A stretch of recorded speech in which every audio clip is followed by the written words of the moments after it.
There are crimes that shock a society. There are crimes that repulse it, crimes that dominate its headlines for a week and then recede, filed away under the category of individual human evil, the act of one bad person in an otherwise functional world. And then there are crimes that do something far more unsettling. They pull back the curtain on the world as it actually operates. They expose the rot that was always there, the machinery that was always running in reverse, the silences that were always deliberate. What follows is a story of the second kind. Over more than 2 decades, a man with no inherited wealth, no legitimate credentials, and no plausible business model becomes one of the most comprehensively protected individuals in the Western world. More than 1,000 girls and women are sexually abused across his properties. The youngest is 14 years old. Complaints are filed. Investigators build cases. Evidence is gathered. And at every turn, in police precincts, in state attorney offices, in federal courtrooms, in the corridors of institutions that exist specifically to protect the vulnerable, the machinery of justice turns, examines the evidence, and chooses to protect him instead. His name is Jeffrey Epstein, and his story is not simply the story of one predator. It is the story of how power is purchased, how silence is manufactured, and how the systems built to stop men like this are, when tested, revealed to have been built for something else entirely.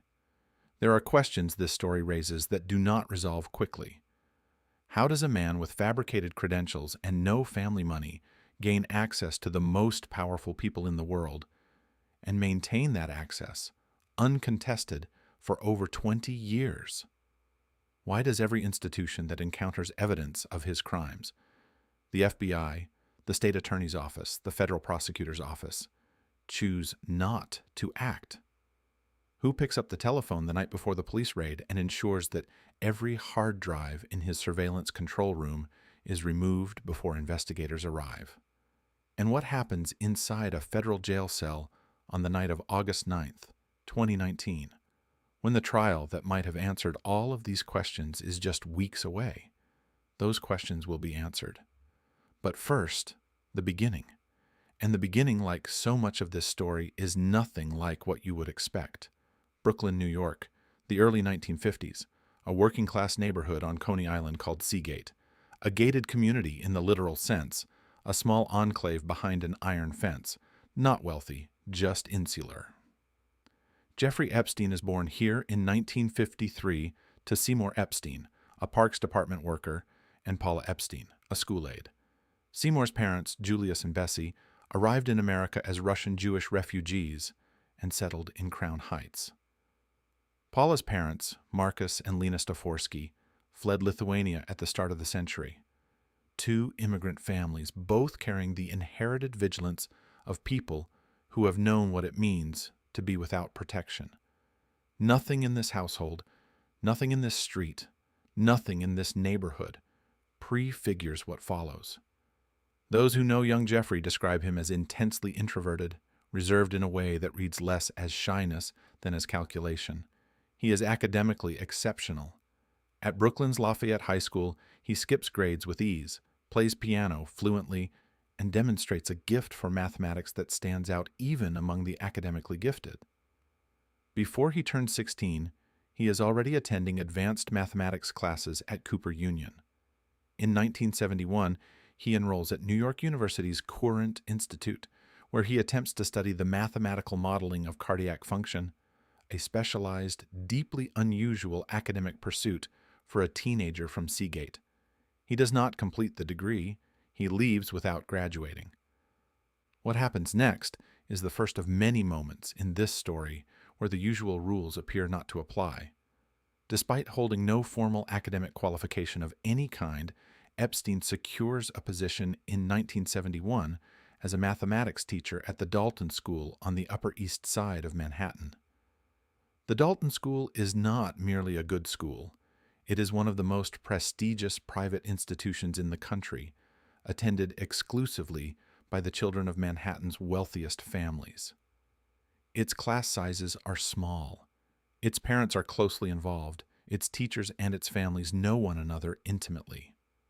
How an unqualified 20-year-old from Seagate walks through its doors and into a classroom is a question that has never been satisfactorily answered.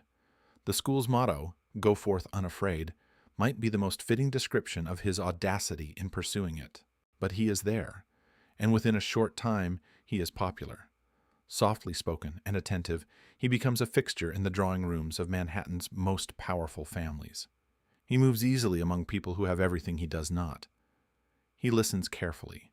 He studies them. He understands, with the particular precision of someone who has spent his entire life observing wealth from the outside, exactly what they need and exactly how to provide it. And it is those friendships, built in the private schools and dinner parties of the Upper East Side, that carry him into the next chapter of his life. It is the mid-1970s now. The chapter that opens is Wall Street, and Wall Street in the mid-70s is a place where the right introduction can unlock a door that no credential ever could. Before we go any further into this story, I want to take a moment. This channel exists to tell stories exactly like this one. Stories that matter. Stories that took years to surface. Stories where the truth was buried deliberately and by design. If this is the kind of journalism you want more of, please subscribe and turn on notifications. Every episode is free, and it stays free. Your subscription is how that remains possible. And quickly.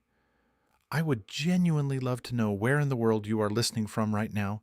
Drop your city and your country in the comments below. Are you listening in London, Nairobi, Mumbai, Sydney, New Delhi? Tell me. It matters to know who this story reaches. Now, back to where we were, Wall Street, the mid-1970s. Bear Stearns is one of the most powerful investment firms in America. Getting inside it requires either impeccable credentials or an impeccable connection. Epstein has neither. What he has is a willingness to fabricate the first and manufacture the second. 3 competing accounts exist of how he enters Bear Stearns. The first holds that he meets a Dalton parent at an art gallery who introduces him to Alan Greenberg, a senior executive known to everyone on Wall Street as Ace. The second involves a romantic relationship Epstein allegedly pursues with Greenberg's daughter, Lisa. The third holds that he tutors Greenberg's son, Ted, and that closeness opens the door. The accounts vary. The outcome does not. Epstein gets in, and when his fabricated credentials are questioned, his relationship with Greenberg shields him. At Bear Stearns, he manages the investment portfolios of multiple billionaires. He moves through the building with a quiet authority that belies his origins and his lack of qualification. He watches. He adapts. He learns exactly how power works at this level, not how it presents itself publicly, but how it actually functions, through loyalty, through access, through the management of information, and through the careful cultivation of those who control it. In 1981, he is working on behalf of Edgar Bronfman Sr., owner of the Seagram whiskey empire, one of the wealthiest men in North America. In an aggressive attempt to acquire shares in St. Joe Minerals Corporation at nearly 3 times the market rate, the total deal value exceeds $2 billion. St. Joe's management rejects the bid. The SEC detects the possibility of insider trading and launches an investigation. Epstein is among those summoned. What he does in that room establishes a reputation that will follow him for the rest of his career. He protects Bronfman. He presents himself as entirely innocent, absorbs the scrutiny, and never falters. He is released without charges. Word moves through the closed world of billionaire wealth management.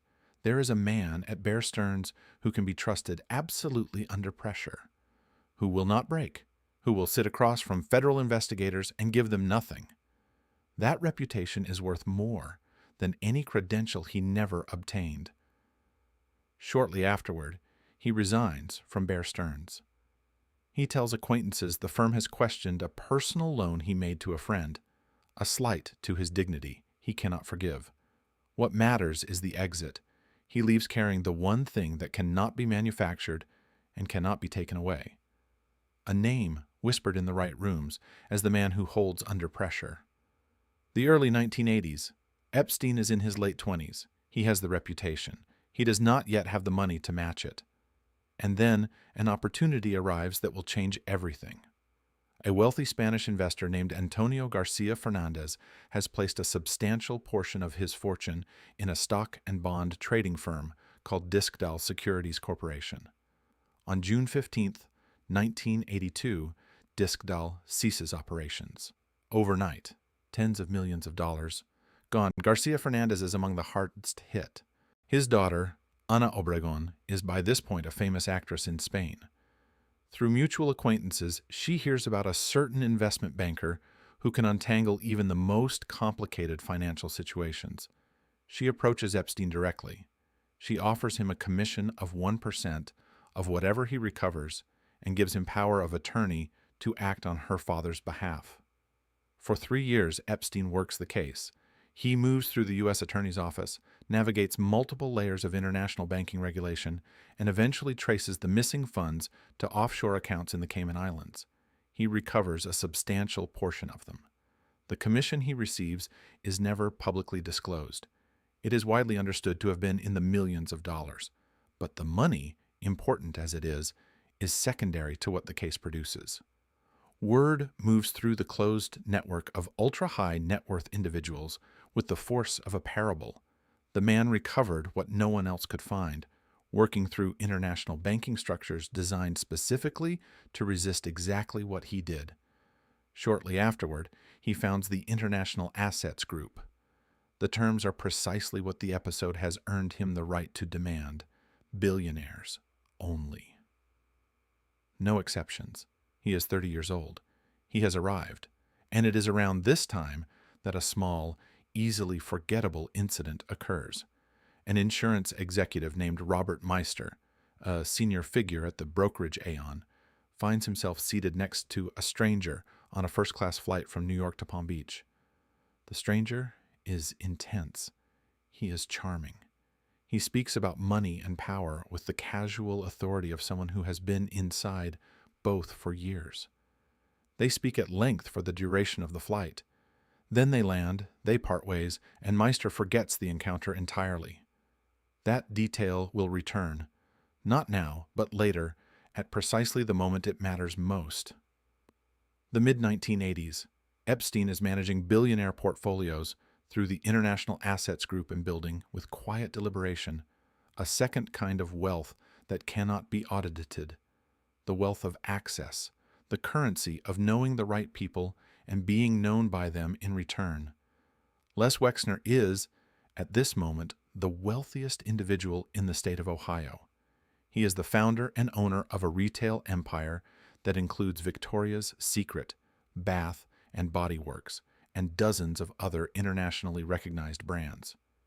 He is a man who is, by every account, an absolute control freak, someone who reviews every significant decision personally, who trusts almost no one, who has spent 40 years building his empire on the principle that if you want something done correctly, you do it yourself.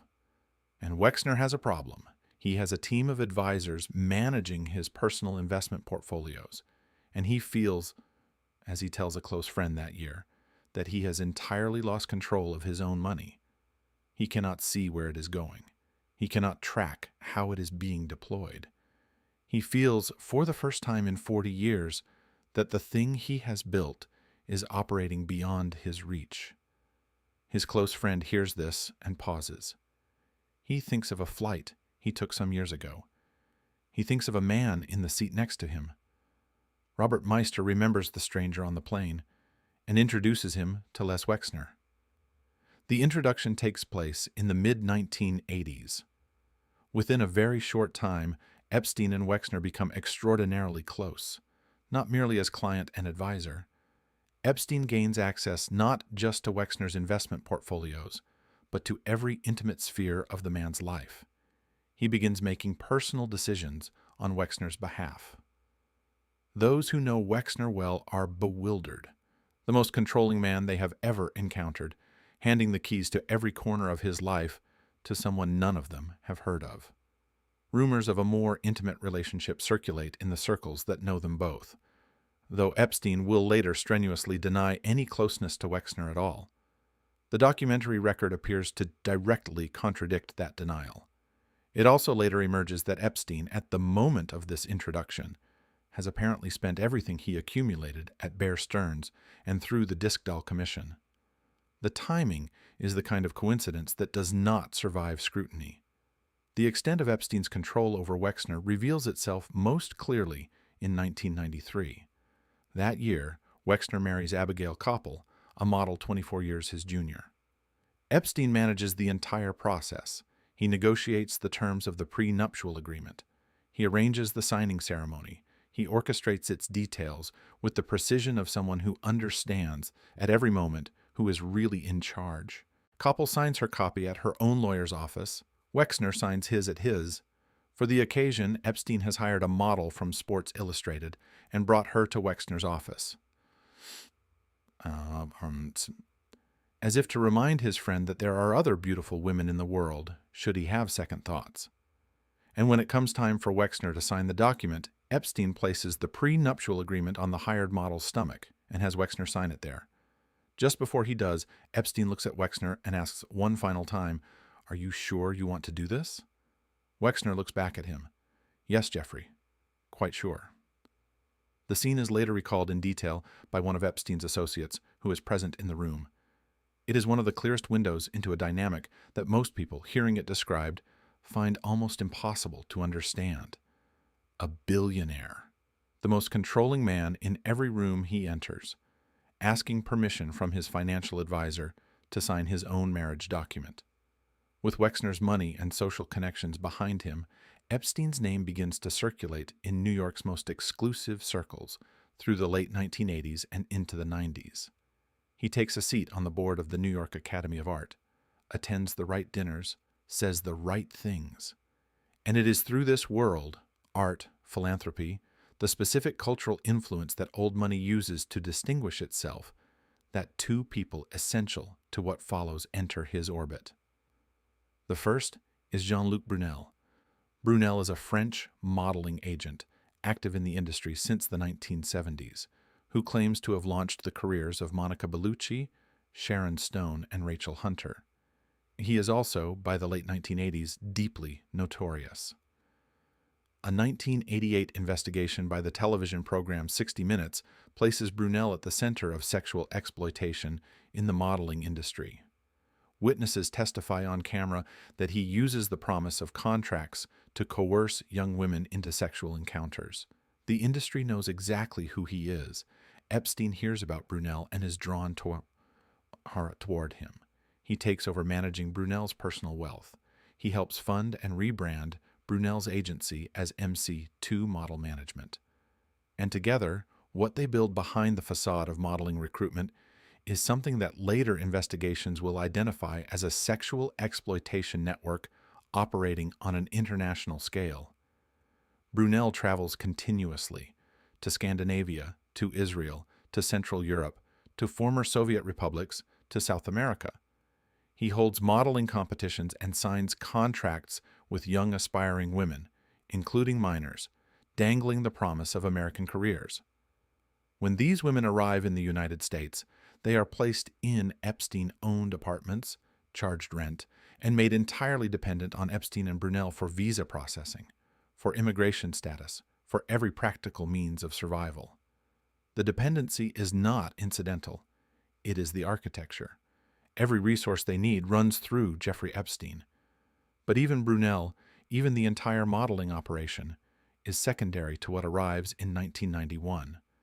In November of that year, a body is recovered from the waters near the Canary Islands. Robert Maxwell, the British newspaper magnate, owner of the Mirror Group, father of 9 children, has disappeared from his luxury yacht. The police conclude he has fallen overboard. The circumstance of his death will be disputed for decades. What is not disputed is what his death reveals, that he has embezzled approximately £442 million from the Mirror Group's pension fund. He has wiped out the life savings of roughly 1,000 employees. The catastrophe it produces is total and immediate. His daughter Ghislaine is 30 years old. Ghislaine Maxwell grows up at Headington Hill Hall in Oxford, a palatial family home where lavish parties are held almost nightly, attended by film stars, government ministers, and celebrities. Her father is one of the most powerful media figures in Britain, and inside the home, behind the curtain of glamour, the atmosphere is defined by terror. Robert Maxwell maintains the household through domination. He interrogates his children at the dinner table about their schoolwork and their affairs. When their answers displease him, he humiliates them publicly. When humiliation is not sufficient, he beats them. He does this in front of others. He does this as a matter of course. Different children respond to this environment differently. Most push back or withdraw or find some way to create internal distance from it. Ghislaine does neither. Where other siblings resist or retreat, she survives by total compliance. She becomes expert at reading exactly what her father wants and providing it before he asks. She learns to perform adoration. She learns to anticipate displeasure and preempt it. She internalizes over many years of practice the understanding that the safest position in the presence of a domineering man is the position of complete availability. Robert Maxwell rewards her loyalty in the way he knows best, by making her visible. He names his private luxury yacht the Lady Ghislaine. He holds grand ambitions for her future, reportedly even considering arranging a marriage between her and John F. Kennedy, Jr. She studies at Balliol College, Oxford, one of the most prestigious colleges in the world, where her contemporaries include a young man named Boris Johnson, with whom she maintains close ties for years afterward. After Oxford, she founds a private women's club in London. Those who know her then describe her as magnetic, socially skilled, and apparently motivated by one primary goal: proximity to wealthy and powerful men. There is a scene from this period, recalled later by one of Maxwell's close friends, a woman named Nicola Glucksmann, that lodges in the memory. Maxwell hosts a dinner party. She is around 29 years old. All the women present are in their 30s. The evening is jovial, wine flowing, conversation lively. Mid-dinner, Ghislaine leaves the room and returns carrying a bundle of scarves. She announces they are going to play a party game. The rules she describes are as follows. The women will remove their tops, the men will be blindfolded, and the blindfolded men will attempt to identify each woman by touching their chests. Not one woman at the table objects. Glucksmann, recounting the episode years later, describes what she witnesses as Ghislaine openly inviting the men to sexually assault every woman in the room under the cover of a game. It is an early glimpse into the role Maxwell will later play, not a passive participant, but an active architect. She does not simply enable violation. She manufactures the conditions in which it can be performed, normalized, and remembered as something that simply happened at a party. Now, Robert Maxwell is dead, and the empire is in ruins. 2 of her brothers are arrested. The British government must eventually provide over £100 million to resolve the pension fund crisis. Ghislaine tells Vanity Fair journalist Edward Klein that her father committed no crime. She maintains this position even as the evidence overwhelms it. She cannot do otherwise. Her entire psychological architecture was built on performing devotion to him. The alternative, accepting that the man she made herself for was a criminal, is not an option she can process. She cannot remain in England. The Maxwell name is destroyed. She relocates to New York City, where she works initially as a real estate broker. And it is there, in early 1992, that she meets Jeffrey Epstein.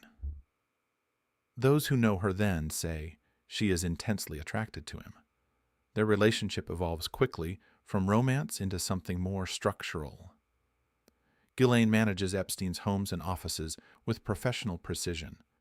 She plans his travel meticulously. She produces a 58-page instruction manual for household staff specifying, among other things, that employees are never to make eye contact with Epstein and are to speak only when spoken to. The manual later becomes an exhibit in multiple legal proceedings. What Ghislaine brings to Epstein that no amount of money could buy is access. She is the daughter of Robert Maxwell. She attended Balliol. She carries the social credibility of a certain kind of English upper class that American money has always been unable to manufacture. Through Maxwell, Epstein moves into circles his wealth alone could never have opened. Royal connections, political connections, the particular closed world of old European power. Together, Epstein and Maxwell build a social presence in New York through the 1990s. Philanthropic events, cultural boards, the appearance of a man with intellectual substance as well as money. And in 1995, at the New York Academy of Arts graduate exhibition, he meets Maria Farmer. Maria Farmer is a young artist whose graduating show features a series of works inspired by Alice in Wonderland. 3 of her paintings sell that evening for a combined total of $38,000. The dean of the Academy then approaches her and applies pressure. Epstein and Maxwell are important donors, the dean explains, and it would benefit Maria's career enormously if she were to sell those same 3 paintings to them at $6,000 below the prices already agreed. Maria, who has just graduated and understands the fragility of her position, complies. Months later, Epstein calls her with an offer. He needs someone to manage the art collection at his East 71st Street mansion. The salary is generous. During their conversations, Maria mentions her younger sister, Annie, 16 years old, academically gifted, passionate about art, hoping to attend an Ivy League university. Epstein tells Maria he can use his influence to help Annie gain admission to Harvard, Princeton, or Yale. He invites Annie to visit his New Mexico ranch. He assures the family that Ghislaine Maxwell, an Oxford graduate, will personally help Annie prepare her resume and navigate her visa application. Annie Farmer arrives at the New Mexico ranch to find only Epstein and Maxwell waiting. That evening, Maxwell takes Annie on a tour of the property before leading her to a massage room. She asks Annie to undress and lie on the table. She begins massaging her. The room has no door that fully closes. Annie has the distinct and unsettling sense that someone is watching from beyond its threshold. She is deeply distressed but cannot see a way to object without consequences she cannot predict. The following morning, Epstein enters Annie's bedroom and attempts to sexually assault her. She retreats to the bathroom and locks the door, trembling. She remains there for a long time. The ranch is remote. Her travel was arranged by Epstein. She has nowhere to go. She spends another full day in the house, keeping as far from him as the property allows. When she returns home, she tells nobody. While Annie is in New Mexico, Maria has been sent by Epstein to an art residency in Ohio, a 26,000 square foot mansion in an isolated rural location. Epstein and Maxwell arrive during her stay. Maxwell asks Maria to give Epstein a foot massage. Maria, who feels profoundly indebted to the couple who have funded her work and arranged her sister's travel, reluctantly agrees. Within moments, both Epstein and then Maxwell begin touching her inappropriately. She freezes. She weeps. She does not fight back. She is later unable to fully articulate why, except that she is alone, far from anyone who knows her, in a house arranged by the people now assaulting her, and the options her mind presents her with in that moment are not the options that appear obvious in retrospect. That night, Maria Farmer is sexually assaulted. The next morning, Epstein tells Maria the previous evening was enjoyable for all 3 of them. He frames what occurred as a mutual experience, something pleasant that happened between consenting adults. When he sees the expression on her face, he asks her directly how much money it would take to ensure her silence. She says nothing. She later discovers that photographs of her and her sister, taken in the course of her artwork, have been taken from her portfolio by Epstein. Back in New York, Maria Farmer walks into a police station and files a complaint against both Epstein and Maxwell. The officers listen. They then inform her that the events described occurred in Ohio and therefore fall outside their jurisdiction. She should file her complaint in Ohio. She relays this to Annie by telephone. It is during this call that she learns for the first time that Annie, too, was subjected to an assault attempt at the New Mexico ranch. Maria Farmer calls the FBI directly.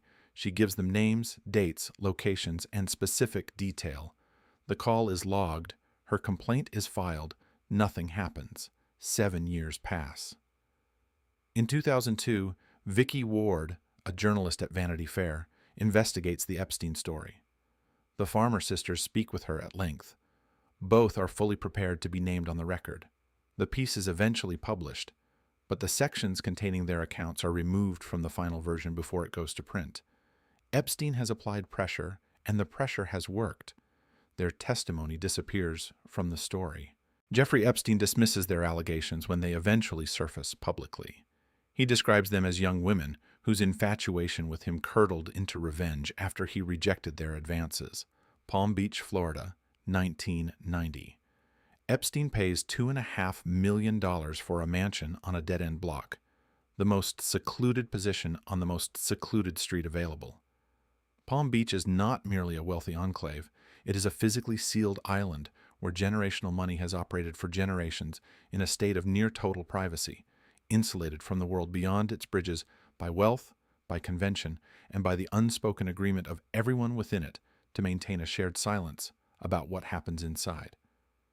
Exactly 1 mile from Epstein's property sits the Palm Beach residence of a New York businessman named Donald Trump, who is quoted around this time as saying of Epstein, "He is a terrific guy, a lot of fun to be with, and he likes beautiful women as much as anyone, many of them on the younger side." For years, few people in Palm Beach know Epstein is even there. The mansion sits at the end of its street, like a closed fist. In 2003, Palm Beach Police Chief Michael Ryder receives complaints from neighbors about a steady stream of unfamiliar young women arriving at and departing from the property at all hours. Officers stop and question several. All say they are employees. Without evidence of a crime, no further action is taken. In 2005, a different kind of complaint arrives. The parents of a girl come to police after a class dispute leads to the discovery of $300 in their daughter's possession. Under questioning, she tells them where the money came from. She describes visiting a mansion with friends, being subjected to sexual acts she did not consent to. Police take her statement. The interior she describes, the layout of the rooms, the placement of the furnishings, the massage table near the bedroom, the framed nude photographs throughout the house, matches Epstein's mansion precisely, every detail. Palm Beach Detective Joe Recarey is assigned as the lead investigator on what is designated Operation Leap Year. Over the weeks that follow, Recarey interviews one girl, then another, then another. He identifies a pattern that is both clear and, in its design, almost mechanical. Every minor brought to the mansion has been accompanied by an older girl she already knows and trusts. The older girls have themselves been recruited by Epstein and have, over time, been turned into recruiters in turn, a pyramid scheme of exploitation that spreads organically through personal relationships, through the networks of trust that exist between teenage girls, rather than through coercion or force. The selection criteria become unmistakable across the testimonies. Every girl comes from a working class or poor family in West Palm Beach. Some live in barely furnished apartments. Others are in trailer parks. Some have no stable housing at all. Many have parents struggling with addiction. The payment offered for a single visit to the mansion could represent twice what a working parent earns in an entire week. Vulnerability is the primary criterion, not physical appearance, not age, within a range, vulnerability. The easier you are to reach, the more accessible your poverty makes you, the more isolated your family circumstances leave you, the more precisely you fit what Epstein is looking for. Within a short time, investigators have identified at least 35 girls who have been victimized. The youngest are 14 years old. When police obtain a warrant and enter the mansion, they find everything exactly as the girls described. The layout, the massage table, the furnishings, the framed nude photographs on the walls.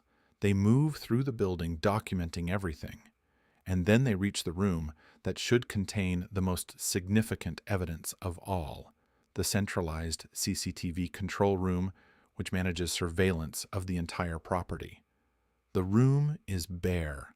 Every hard drive, every storage device that would have contained weeks or months of surveillance footage has been removed. Someone has known the raid was coming. Someone, with access to information that should have been held within the Palm Beach Police Department, has telephoned Epstein or telephoned someone close to him, and the evidence has been cleared before investigators arrive. Who made that call will never be definitively established. The investigation into the leak produces nothing. The drives are never recovered. What should have been the most comprehensive evidentiary record of what happened inside that mansion, gone the night before the warrant is executed. Detective Recarey continues building the case through testimony alone. The investigation is referred in 2005 to State Attorney Barry Krischer's office, seeking an arrest warrant for sexual battery and related charges. What follows is the most precise illustration of how power functions in the American justice system, not through dramatic corruption, but through the accumulation of small, defensible choices, each of which in isolation can be explained away and which together produce an outcome that serves exactly one person. Epstein assembles a legal defense team whose combined reputation could have defended a head of state: Ken Starr, Roy Black, Jay Lefkowitz, Gerald Lefcourt, and Alan Dershowitz, who famously defended O.J. Simpson, among others. The defense goes to work with thoroughness that extends far beyond the courtroom. Private investigators are deployed to scrutinize every detective involved in the investigation. Surveillance is mounted on officers' homes. Rubbish bins outside the police station and outside detectives' personal residences are searched. The private lives of detectives' wives and children are investigated. The findings are compiled and deployed in legal proceedings to undermine the credibility of every officer involved. In Krischer's office, the victims' testimonies face a different kind of scrutiny. Krischer tells prosecutors that none of their witnesses is credible, because many of the girls have received money from Epstein, the payments that brought them there. He argues their testimony cannot be taken at face value. He consistently sets aside the legal reality that consent from a minor is not a defense. During cross-examination, one victim, a girl who has had 3 abortions, is asked by defense counsel which was worse, the abortions or giving Epstein a massage. When the indictment is finally filed in July 2007, one charge remains: a single count of solicitation for prostitution, not one count of sexual assault, not one count of rape, not one count acknowledging the specific vulnerability of minors. Epstein is released on bond within hours. Police Chief Ryder, who has spent 2 years watching his department's work methodically dismantled, refers the case to the FBI. Federal investigators build a more substantial case. More than 30 victims are interviewed. Victim advocates are assigned. A prosecution that reflects the actual scale of what occurred begins to take shape. And then the defense team moves to the federal level. Epstein's attorneys work directly with the Miami U.S. Attorney's Office to broker an arrangement outside the normal prosecutorial process. What they produce is a document that, when it eventually comes to light years later, will be described by a federal judge as a violation of federal law. The document is a Non-Prosecution Agreement. The agreement is signed in secret. Not one of the victims is notified of its existence. A direct violation of their rights under the Federal Crime Victims' Rights Act. The agreement grants Epstein immunity from all federal charges in exchange for guilty pleas on 2 counts: solicitation of prostitution and solicitation of prostitution from a minor. He receives 18 months in a county jail, not a federal penitentiary. And throughout that sentence, he is permitted to leave the jail for up to 12 hours a day, 6 days a week, to work from his private office. The agreement also contains a provision of such extraordinary breadth that federal prosecutors will later testify under oath they have never encountered anything like it. Immunity from future federal prosecution granted not only to Epstein himself, but to any unnamed co-conspirators. Anyone, named or unnamed. Anyone who had participated in what Epstein had done, protected from federal prosecution in a single document that the victims never saw, never agreed to, and were not told existed. The federal attorney who brokers this arrangement on the government side is a man named Alexander Acosta. I want to pause here for a moment, because what just happened, the people who were supposed to protect more than 30 documented victims, choosing instead to protect the man who victimized them, and extending that protection to everyone around him, raises a question that I keep coming back to. If the people with the power to act are also the people with the most to lose by acting, if the institutions that are supposed to dispense justice are the same institutions that are embedded in the networks of power and wealth that the accused inhabits? What does justice actually mean in that environment? What is it for? Drop your thoughts in the comments. I read every single one. Here is what happens next. From 1998 onward, Epstein owns Little St. James, a private island of approximately 72 acres in the U.S. Virgin Islands, 3 private beaches, 2 swimming pools, a helipad, a seawater desalination system, a large blue-roofed mansion at the island's center, multiple guest cottages, a docked luxury powerboat, massage huts along the shoreline, every surface under continuous CCTV surveillance. Staff are recruited from around the world. International chefs are employed. The island functions as the destination for exclusive gatherings Epstein hosts for wealthy friends and clients. Victoria's Secret models are among its regular visitors. Prominent academics connected to his various philanthropic commitments pass through. The island sits in open water, accessible only by helicopter or boat, owned entirely by one man, subject to no routine government oversight of arrivals or departures. According to testimony from island staff and from Epstein's victims, Jean-Luc Brunel's MC2 agency is responsible for trafficking underage girls to the island on Epstein's behalf. Epstein confiscates the passports of those who come to stay. No one leaves without his permission. Virginia Giuffre is among the victims brought to the island. Her memoir, Nobody's Girl, describes the place in precise and particular detail. The layout, the surveillance, the controlled movement, the way every practical resource runs through the man at its center. Giuffre is recruited into Epstein's operation while working as a locker room attendant at Mar-a-Lago, where Ghislaine Maxwell approaches her and offers her a job. She is 16 years old. Virginia Roberts grows up in difficult circumstances in Florida. Her mother leaves when she is young. Her father struggles. She is abused for the first time, at the age of 7 by a family acquaintance. By her early teens, she is running away from home, surviving on the margins of a society that has offered her no reliable adult and no protection. When Maxwell approaches her, professionally dressed, warm, attentive, offering work and the kind of notice from a powerful woman she has never received, there is no part of Giuffre's history that has prepared her to be suspicious of it. She accepts, and she enters a world that is nothing like what she was told it would be. Over the years that follow, Giuffre is trafficked by Epstein and Maxwell to prominent men across multiple countries. The island is one location among many. Maxwell's London townhouse is another. Epstein's New York mansion is another. Epstein's private jet, which the women who travel on it come to call the Lolita Express, carries her across the Atlantic and back to meetings she is not told about in advance with men whose names she does not always know. Her most specific and persistent allegation is that Prince Andrew, Duke of York, son of Queen Elizabeth II, sexually assaults her on 3 separate occasions. She names the locations. She names dates. She names other people present. She describes the encounters in specific physical detail. For more than a decade, without variation, Giuffre repeats these allegations under oath, in legal filings, and in public testimony. Prince Andrew maintains throughout this entire period and beyond that he has never met Virginia Giuffre. He goes on British television in 2019 and states this with a composure that many observers find remarkable. He cannot recall ever being at the specific London location where Giuffre says the first assault occurs, despite his diary placing him there that evening. Coordinated smear campaigns work continuously to destroy Giuffre's credibility. Powerful institutions decline to acknowledge her account. Some powerful individuals refuse even to acknowledge her existence.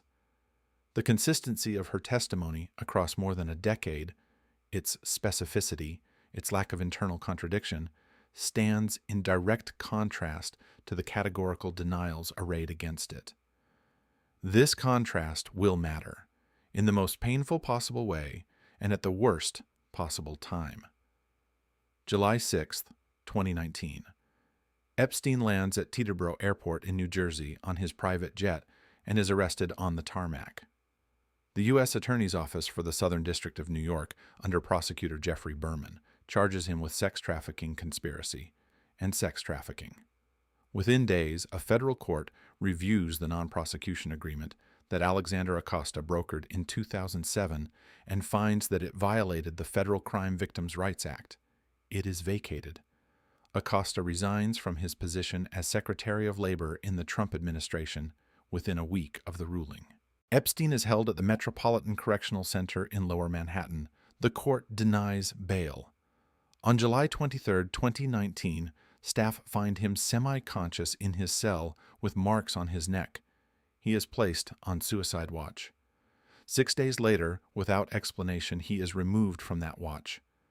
His cellmate is transferred out on August 9th. No replacement is assigned. Standard protocol requires a cell check every 30 minutes. That night, the checks do not happen. The two guards later claim in initial statements they have been awake throughout the night and noticed nothing. They then testify under oath that this was false, that they had fallen asleep, and that their first accounts were fabricated. On the morning of August 10, 2019, Epstein is found dead. A private autopsy reveals fractures across the bones of his neck, including the hyoid bone, an injury consistent with both hanging and manual strangulation. The medical examiner rules the death a suicide by hanging. 2 weeks before his death, his lawyers have been in conversations with federal prosecutors about cooperation deals. He is, in the language of the system, prepared to talk. He never does. November 2025. The Epstein Files Transparency Act, sponsored by Congress members Ro Khanna and Thomas Massie, is passed by the U.S. Senate and signed into law. The Department of Justice releases its entire holdings, approximately 6 million pages of data, with an initial public release of roughly 3 million pages, 2,000 videos, and 140,000 photographs. Among the documents, an FBI summary report linking Epstein to approximately 12 video clips involving a prominent former U.S. president. Email exchanges between Epstein and Elon Musk from 2012 and 2013, in which Musk appears to be planning a visit to the island, though no record of a visit occurring is found. A September 2013 email from Richard Branson to Epstein, expressing warmth after a recent meeting and adding that next time Epstein visits, he hopes he will bring his beautiful girls along as well. In India, the documents produce a separate controversy, containing references to communications between Epstein and industrialist Anil Ambani, as well as former Union Minister Hardeep Singh Puri. But the single most significant revelation concerns the allegation Virginia Giuffre has been making for 15 years. Ghislaine Maxwell's own testimony, newly released in full, confirms that Giuffre and Prince Andrew did meet at Maxwell's London home. Exactly as Giuffre has always said, the location, the occasion, the people she named, all of it confirmed. Virginia Giuffre has been telling the truth all along. Virginia Giuffre dies by suicide on April 25, 2025. The confirmation of her account is released in the documents that become public in the days surrounding her death. For 15 years she has spoken. For 15 years she has faced coordinated efforts to destroy her credibility. For 15 years powerful institutions have declined to acknowledge her account, and powerful men have denied her existence, and the mechanisms of justice have moved with extraordinary slowness in the direction of the truth that she was offering. The documents that confirm everything she said arrived too late for her to hold in her hands, too late for her to stand in any room and say, "I told you, she was 31 years old." As this story reaches the present moment, a critical U.S. Senate hearing is producing its own record for history. FBI Director Kash Patel testifies before Senator Kennedy that there is no credible information that Epstein's trafficking extends to anyone else. He uses this language while the documented testimony of hundreds of women who came forward voluntarily, who provided names, dates, and specific details, is in the public record. Congresswoman Pramila Jayapal responds to this testimony with open fury. Every woman who walked up to Capitol Hill, she says, and stated that she was abused and exploited by Jeffrey Epstein at 14 years of age, you are destroying the credibility of every single one of them with statements like this. The Senate hearing is, in this sense, a summary of the entire case. an institution that is supposed to protect the vulnerable, choosing once again to dismiss the testimony of the vulnerable in favor of a narrative that protects the powerful. The continuity is perfect. From Maria Farmer calling the FBI in 1996 to Detective Recarey's hard drives removed the night before the raid, to the Non-Prosecution Agreement signed without the knowledge of those it erased, to the cell in Lower Manhattan, where the man who could have named every name in every room on every island dies on a night when every safeguard fails simultaneously. The line runs without interruption. It is the same line. If you have stayed with this story from the beginning, thank you. This channel exists to tell exactly these stories, the ones that powerful institutions would prefer stayed buried, the ones where the truth took years to surface, the ones where the people who suffered most were also asked to carry the burden of being disbelieved. If you haven't subscribed yet, please do. Every story we tell is free and stays free. One more thing before we close. What do we do with a story like this one? What does it ask of us? Not as observers, not as listeners, as participants in the society that allowed it. Drop your thoughts in the comments below. I genuinely want to know what you think. And now, one final thing. There is a question that attaches itself to every story of this kind, asked almost reflexively by people who find the full account difficult to absorb. Why didn't they speak sooner? It is asked of Maria Farmer, who filed her complaint with the FBI in 1996 and was ignored. It is asked of the 14-year-old in Palm Beach, whose description matched every detail of the mansion. It is asked of Virginia Giuffre, who spent 15 years telling the truth to every institution that would hear it. Why didn't they speak sooner?